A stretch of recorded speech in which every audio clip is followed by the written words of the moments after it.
So let's start with 5 V's of big data. Basically, not 5 V's. Will be talking about 6 V's of big data. So these 6 V's are actually, sorry, I have not renamed 5 V's. 6 V's. So these 6 V's are volume, velocity, variety, value, sparsity, and variability. Variability is the 6th V that has been added.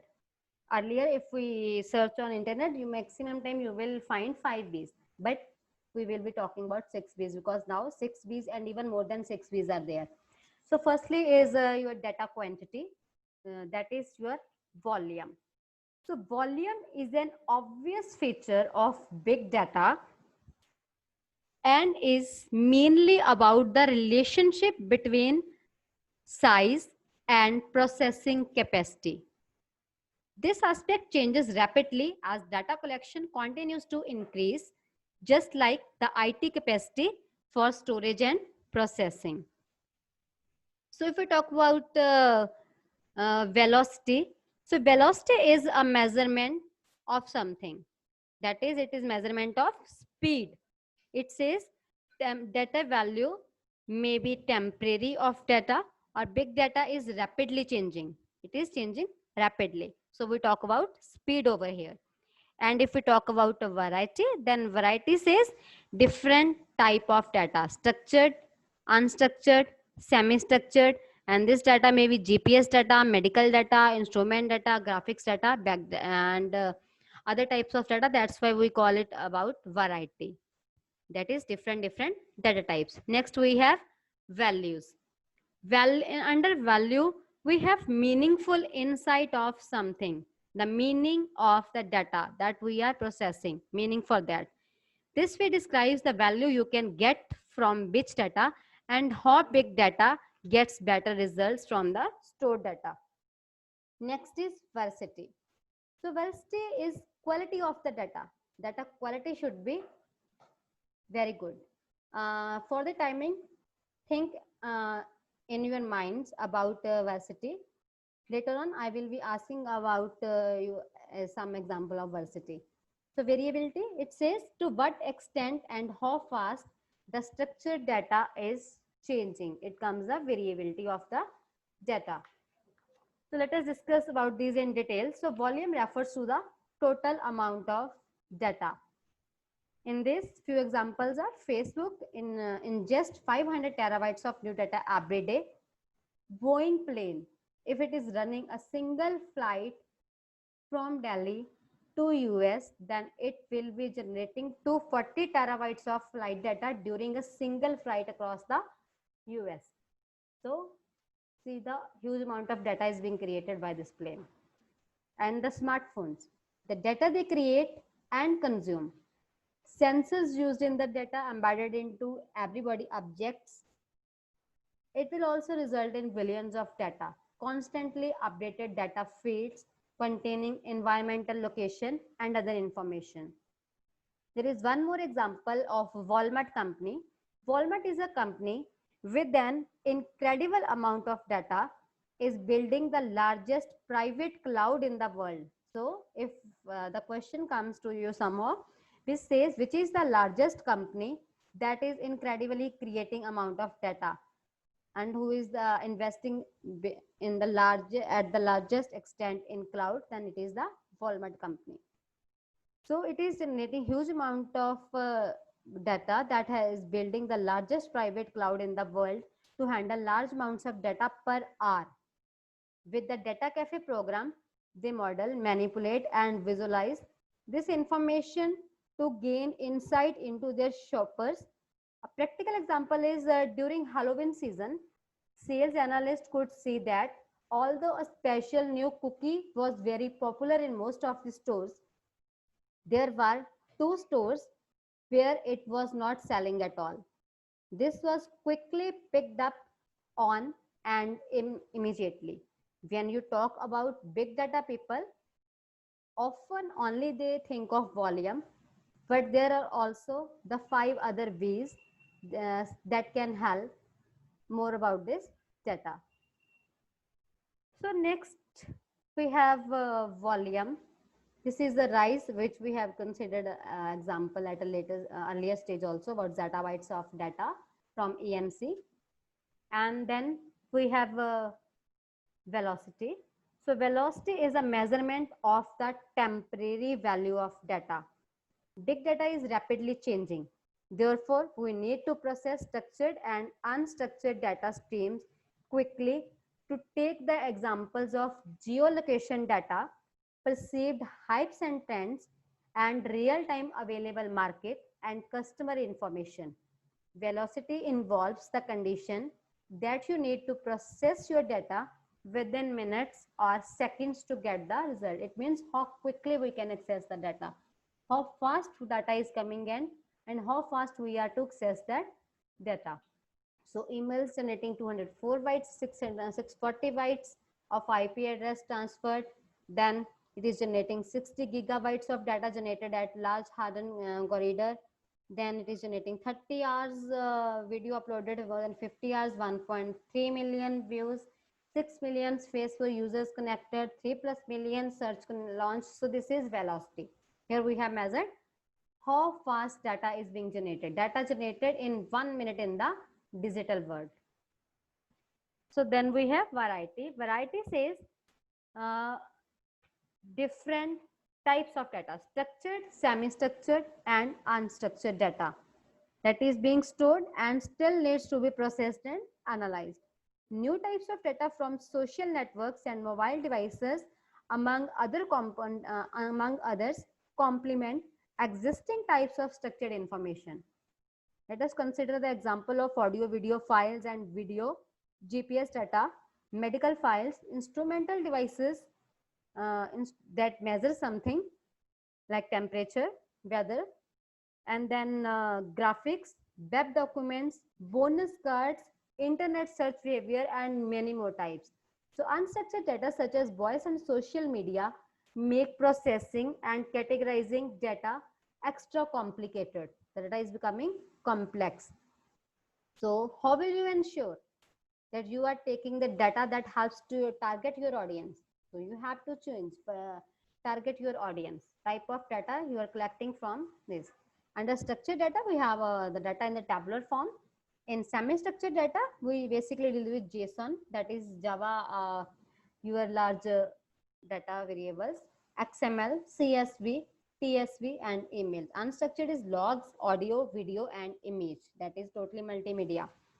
And semi-structured is lying in between structured and unstructured data. So let us consider example of donorship. An example it says a charity has a database of households. Those includes features such as car ownership, value under the valuation of certain property act, and whether people are donors or not. Then this can be linked to mentality segmentation tool. I think then it should have been searched in the databases for the feature that your donor company can predict. You can predict if this type of donor person is present, where he will be donor or not. So this can be collected from the households, that what type of devices or things he has. He may be owning a smart car, he may be owning a bike or whatever. So and you from that, if in the history he or she is a donor, then in future it can be predicted. So we can look at the customer potentials also. And another example for this is predicting political views. Consider the example of Trump. His recruiters had an app that identified the political views and personalities of all the residents of a household. They only visited homes where the app predicted that their message would be listened to. Trump's people were prepared with the guidelines for conversations tailored to the personalities of the residents. The street team entered all the responses into the app, allowing all this data to be fed to the Trump campaign team headquarters. So variety says unstructured data, semi-structured data, and your fully structured data. So next we have varsity. Veracity is the quality or trustworthiness of the data. It represents the quality that allows it should be considered questionable, conflicting, or impure, and provides information about matters you are also not sure of dealing with. Let us consider example over here, which says ranking on a Zomato. So someone may have ordered a dish on Zomato. Let us consider you have ordered dish one, and then you are asked to do ranking. You ranked 5, and based on those views, another person came who checked that Zomato has very good views for this restaurant. That person ordered from the same restaurant, but he or she has ordered dish 2. So that dish 2 may not be that good as dish 1 was, because the customer, the earlier customer has rated for Zomato based on dish 1. Dish 2 may not be of that good taste. So it depends upon the taste of the customer also. It depends upon the dish also. So we can't trust on rating fully. Suppose someone you bought certain um, you can costume from Amazon. This costume fits you the best. So you rank at 4. Another customer saw that it has a good ranking, 4-star ranking. He ordered the same, but that customer was too slim. So it doesn't, measurements were not according to him. So he will rank only 1 and return the product. So it says this comes under the term veracity. Veracity is quality or trustworthiness of the data. Is the data collected from Twitter post with hashtags, abbreviations, typos, extra? Is it reliable? Is it accurate? We can't see. Because if you have posted on Twitter and your friends will like that post, others may not like, but friends always quote us, so we say it is getting good ranking, but in actuality this is not the thing, so we can't rely. So do you trust that data you have collected is correct and according to your need? We can't always trust on these things. So next question says, is this data credible enough to collect insights from it?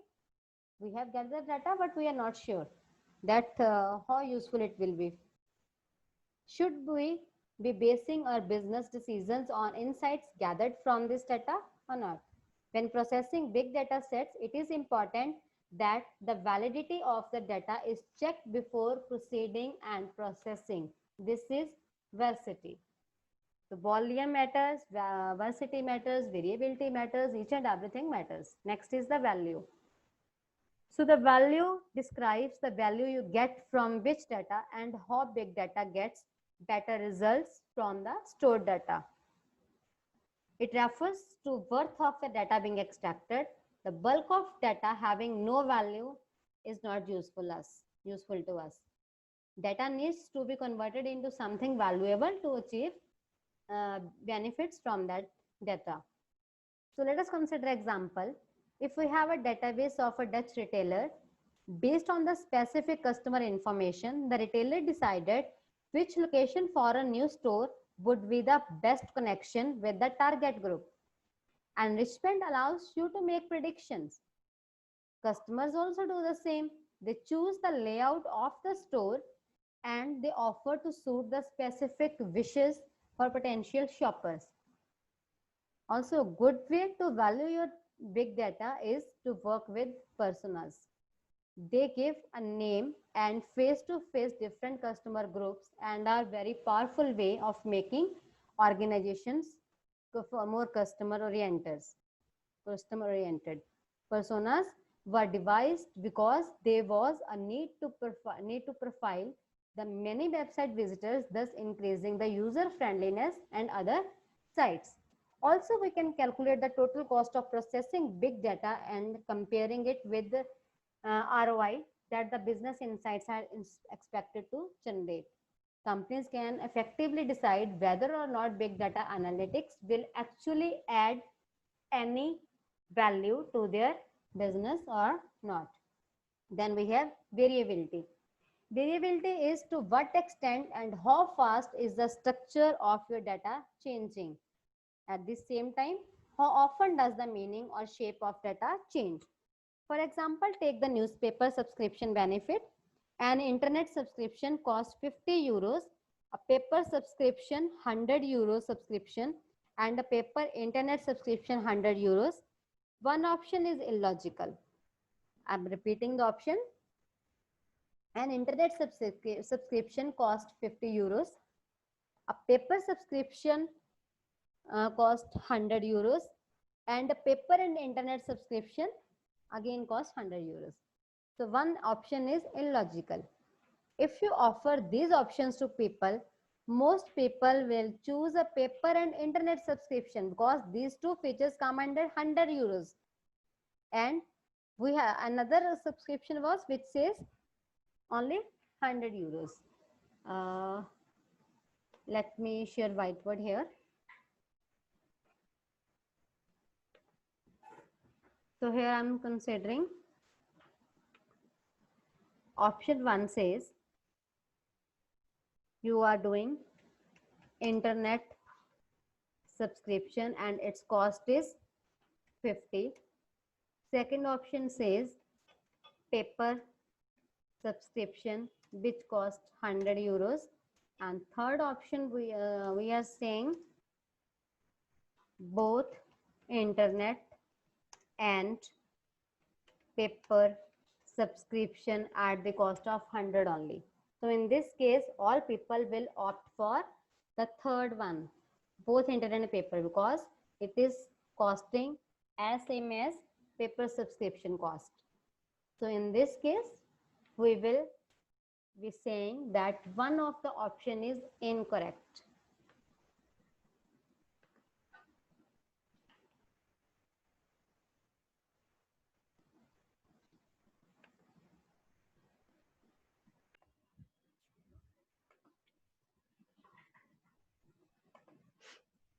So it says big data analytics says examining large and different types of data to uncover hidden patterns and correlations and other insights. So data sciences will be using this big data analytics. Data sciences is study about data, and big data analytics is one of the tool and technique that says how to analyze the data, how to make predictions, how to get maximum benefit of it, how to maximize our profit, how to work with technology. So there are certain use cases. One of them is Amazon. We have discussed Facebook in detail. And here we have Amazon uses big data gathered from customers to build and fine tune its recommendation engine. What you buy, what is your feedback, any personal details, your shipping address, browsing behavior. All this is connected. Then Amazon knows about you. The better it can predict what you want to buy. Many recommendations based on your history is also available. So it analyzes the clicks of every visitor on their websites, aids them understanding the site navigation behavior, paths the user to buy the product, paths that lead to them to leave the site or more. So companies monitor what people are saying about their products or services in social media. It collects and analyzes the post on Facebook, Twitter, Instagram, helps in improving their products also.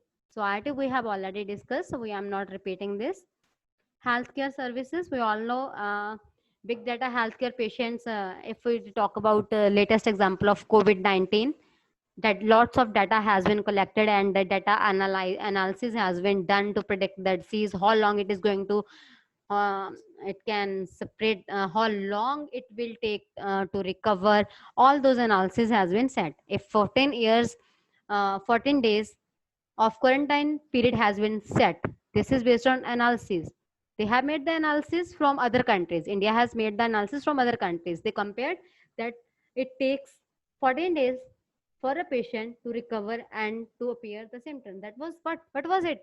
It was simply data analysis, performing analysis on the data that has been collected from various healthcare systems. So big data in healthcare pertains to massive amounts of healthcare data gathered. Wearable devices like fitness trackers, smartwatches, sensors, biometric X-ray, MRIs, medical documents, EHR, and many more other devices that are collecting data. It helps doctors or medical specialists to create databases vital for the prediction of inherited diseases. For instance, the patient at risk of developing a specific disease. So, if we consider again the example of COVID-19, it was said if any person is suffering from any diabetic patient, and it is he or she is suffering from kidney disease, heart disease, or any chronic disorder, then those are suspected to get or catch the COVID virus faster as compared to others, and risk factor is high. So that was what? That was simply data analysis. And that analysis is not possible from 3 to 4 patients. It needs a huge amount of data to make these predictions. So real-time alerting is there. Wearables collect patients' health, community, and all. Insurance fraud detection. All for this, you can go through my big data topic also, that has already been covered, and it's available on YouTube. So you can get information on insurance fraud from there also, because we will not be going into that much theory. We have to start with their practical work also. So big data as a bone, it is for cost saving, faster and better decision making under the market conditions, next generation products, evaluation of customers, and satisfaction. So big data analytics tools we will be discussing tomorrow, along with the MongoDB installation and all. So one thing I want to ask you, which was skipped, is this. This is my question. I say, why big data suddenly becomes so prominent? Why big data suddenly becomes so prominent? Was big data existing before this or not? So we say need for big data. 90% of the data has been created in the last 2 years alone. So if we are talking about exabytes of data, and that exabytes of data has been created within the last 2 years only. 2 years back, this was not there. So 90% of the data has been created within the last 2 years only. That's why from last 2 years, we are very much concerned in the field of data sciences and big data analytics. 80% of the data is unstructured. So please remember, 80% of the data is unstructured and only 20% data is structured. In the whole world, only 20% of the data is structured that can be handled with the help of SQL databases. But 80% of the data is unstructured. It means we have to shift our paradigm from SQL to NoSQL. But remember not to forget SQL. You can't exist without SQL. Structured format limitations in handling large quantities of data. It's a big challenge. Potentially valuable data may be discarded.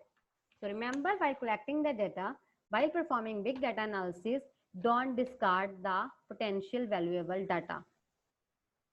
So again, I'm repeating, the main motive of this course is shifting our paradigm from SQL to non-SQL, that is from structured data to unstructured and semi-structured data, which is the need of today, because 90% of that data has been created in last 2 years, and there is going it is still growing at a faster pace, and data is going to explode, and 80% of the data is unstructured.